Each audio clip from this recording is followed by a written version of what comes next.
Well, welcome back everybody to the Reinsurance podcast here at Monte Carlo Rendez-Vous 2023. Delighted to have with me more guests, this time from Argenta Private Capital. We've got Kate Tung and Robert Flach joining us on board the Supercede yacht. So welcome guys, how are you doing? Very good, thank you for having us. Yeah. Good to have you on board. Good conference so far? Busy? Yeah, it's been really busy, but really good. Yeah. And I think probably many people don't understand the nuance of what you guys do. So I'd love to hear a little bit about Argenta and what you get up to whilst you're here at a big conference like this. Yeah, of course. I think people often confuse us with the managing agency. So so we do have a managing agency within the group that looks after a syndicate, but we also have, Robert and I work on the private capital side. So we look after the investors that are coming into the market. So typically ultra high net worth individuals, we have a lot of those who put their capital up to support the syndicates, and in return they share in the profits. But the other exciting side of our business is we've got a lot of large corporates coming in at the moment. Exciting. So we sort of do everything, don't we, in terms of...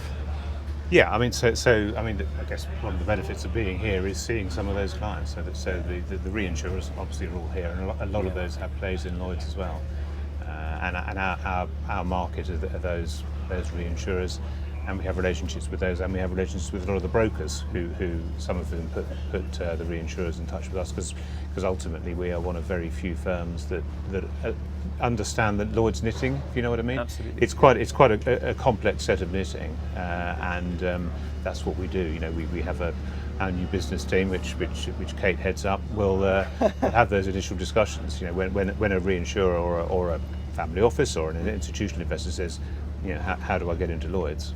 Well, this is the conversation that we have. So we sort of start the discussions with how do you want to fit it into the group and your wider business. How do you get the capital in a tax efficient way? How do you get the profits out in a tax efficient way? I guess how do you choose your syndicate as well? Yeah, exactly. Yes. So once you're set up, then we've got a research team who assesses all of the syndicates that accept third-party capital, grades them, and then we would advise our clients, depending on their risk profile, what sort of portfolio they might like. Very cool. And I guess a lot of us who've been through, Lloyd's or otherwise will have had like a really cursory historical version of previously unlimited liability names, and then corporate capital coming in. What's it like nowadays in terms of how syndicates tend to be getting their capital? So there are, I think somewhere around about 8 or 9% of the market's capital is still provided by individuals. Yep. There are still a few unlimited names, but you cannot any longer apply to be an unlimited member. Yeah. Since 1994, you've been able to incorporate, so you have a company structure or a partnership structure, and now all new capital that comes in via one of two forms of capital structure. So the amount that is at risk is only what you've put into that limited liability vehicle. Yeah.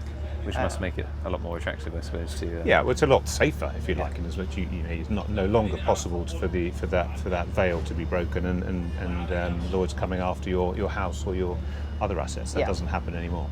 Yeah, absolutely. And is that the concept of members agent, or is that changed a lot nowadays? Or? Yeah, so I mean, it's a horrible old Lloyd's phrase, if you like, members agent. But that's what specialist capital advisor. Yeah, exactly. Yes. So there is still all of the Lloyd's infrastructure is arranged around a standard agency agreement. So all the Lloyd's rules, you have an agency relationship between the member, the investor, the member's agent, us, and the managing agent of every syndicate, and that's been that way for decades. That still exists.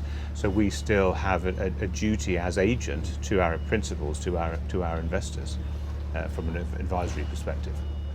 Brilliant. No, that makes complete sense. And I guess how long and complicated is the process if let's say I'm asking this question whilst sat in a yacht in Monaco, which is a very rare opportunity. It's not mine, and I don't have the capacity. But let's say, pretend this is your yacht. Pretend this is my yacht, and I want to get some exposure to Lloyd's. How long does that process take? Is it difficult? It depends how well you understand the market at the outset. So assume you obviously know the market well, so we would normally start the process probably in around about April time, with a view to getting the right structure and all of the KYC done by the end of September. Okay, that's faster than I would have thought. But we are still getting new inquiries, Yeah. only last week. So it can be done quickly Yeah. if they're aware of the process and want to work with us as well.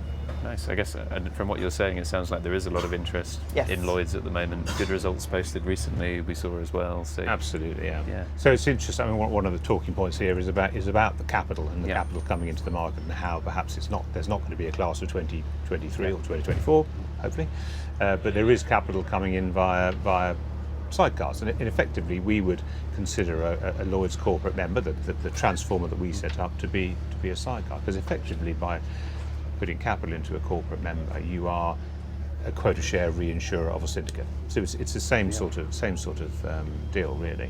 Fascinating. So effectively we can bring in new capital into the market, not necessarily by tons of new entrants, but rather growing the ones we've got through channels or creating new ones. Yeah. So we're talking to a number of people at the moment to do just that. That we're talking of sort of buckets of capital.